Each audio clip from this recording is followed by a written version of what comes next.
Welcome to the Digital Marketing News. I'm Tiffani Allen. And with your first story this week, I am Joshua Nite. Hey, you're Tiffani Allen. I am. Welcome back. I am back. I hope that your mission to the Dolphins was successful and I didn't tell anybody about it. Yeah, no, I can tell based on that comment.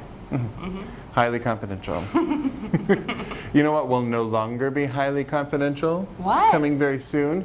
The total amount of traffic and conversions between your mobile app and your web traffic. Go on. Yes, because Google is finally rolling out their App Plus Web, which is going to give you a unified look at your analytics. So this is free for analytics users, especially for Analytics 360 users, possibly for Analytics 720 users. I think that's just Tony Hawk, though, has figured that out. So, but this is going to be great for us because it gives us a way to measure those total users, see where the conversions are happening, and see which channels are more effective at driving traffic. So marketers were always looking for that more holistic view of what is going on with our stuff. So I think this is great for measurement and can't wait to play with it. I have more news from Google to talk about. I do like Google News. I know, me too. Yeah. Noogles, I call it. I shouldn't, but I do. You do. So a new update from Google from their blog shows their continued focus on image optimization, serving images in search that are relevant, and what have you. So SEOs everywhere, remember to not forget that images are important, I guess. Okay. Still a priority. So according to their post, when you select an image in image search, it appears in a side panel now. On the page next to the search results. It stays there as you scroll, letting you easily compare images on that search results page. You can do this as many times as you want without losing track of what you just looked at. You can use the back button to look at the images that you were looking at previously, which is pretty neat. One other item, when you select an image of a product, you can now see the details about that product, like the brand, price, availability, and reviews. So a continuing effort on Google's part to make you never leave the Google search page, but definitely something for marketers to keep in mind.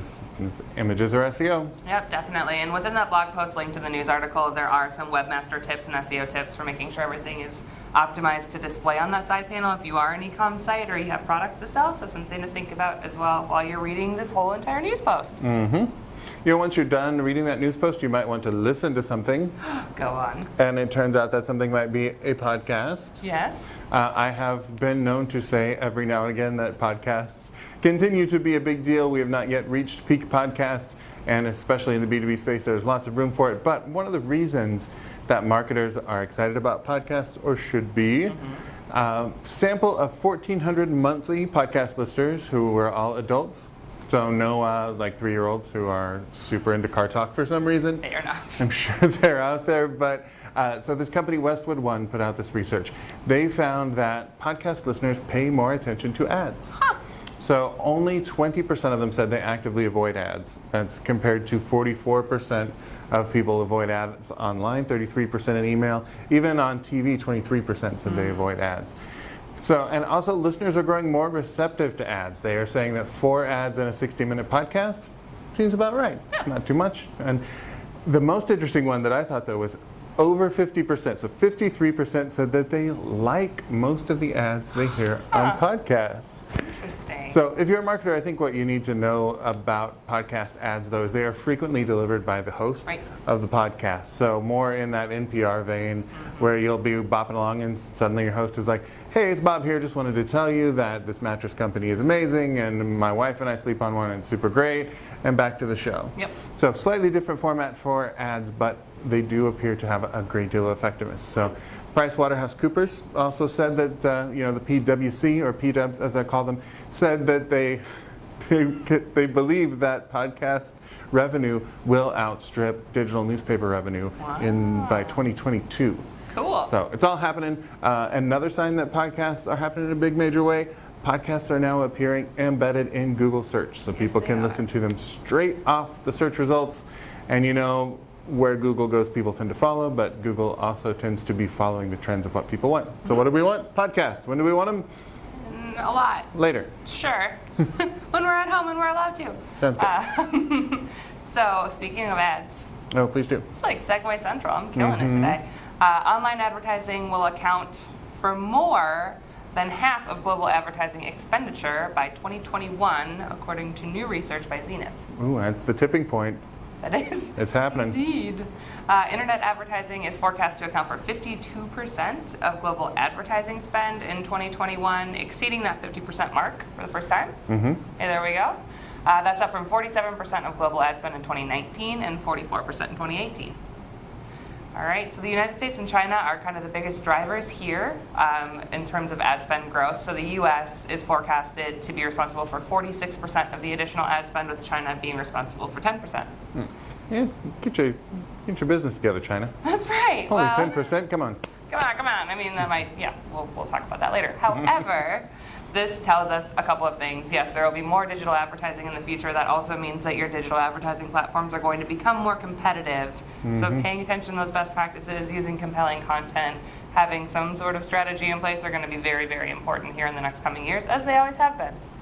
Yes, but when there's less competition, it's easier to let some of those things slide. Yes. Now we got to catch up.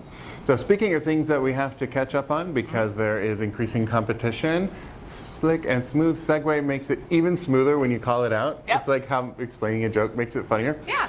But we have some great B2B video benchmarks from Vidyard. Nice. Vidyard. Now, B2B video is another thing that marketers really should be paying attention to, given that LinkedIn has its own native format now.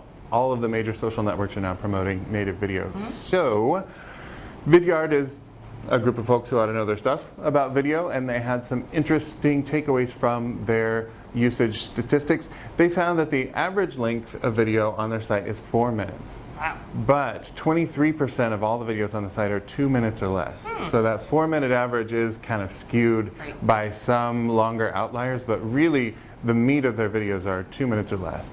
So in 2016, the average length was over 13 minutes. What? So businesses are figuring out that the shorter the video, the more engagement you are likely to get. People are dialing straight into their value proposition a lot more quickly. Not to say you can't have longer video, but it should, you have to justify that for sure, that you have the information, that value you're giving to the audience. They did find that the average completion rate for videos is 52%. Folks are going to watch them all the way through, but that drops all the way down to 25% for videos that are 20 minutes or longer. Yeah. So longer the video, less likely people are to watch all the way through. I don't think that's going to surprise anybody. So if you have that longer video, make sure that you're front loading it with stuff to keep people engaged and watching.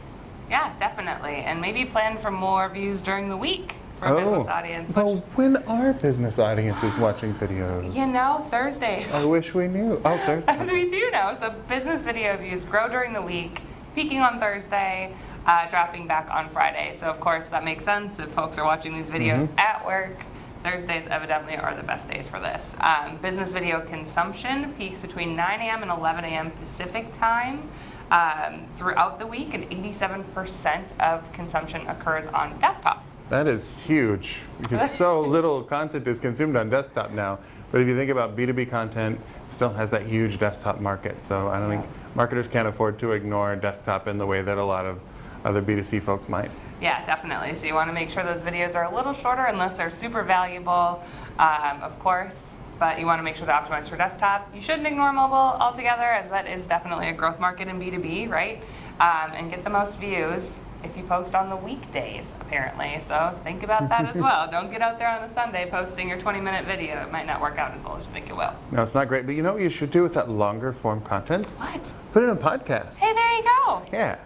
Who knew? It all comes back around to podcasts. All roads lead to podcasts. It's true. I've seen it.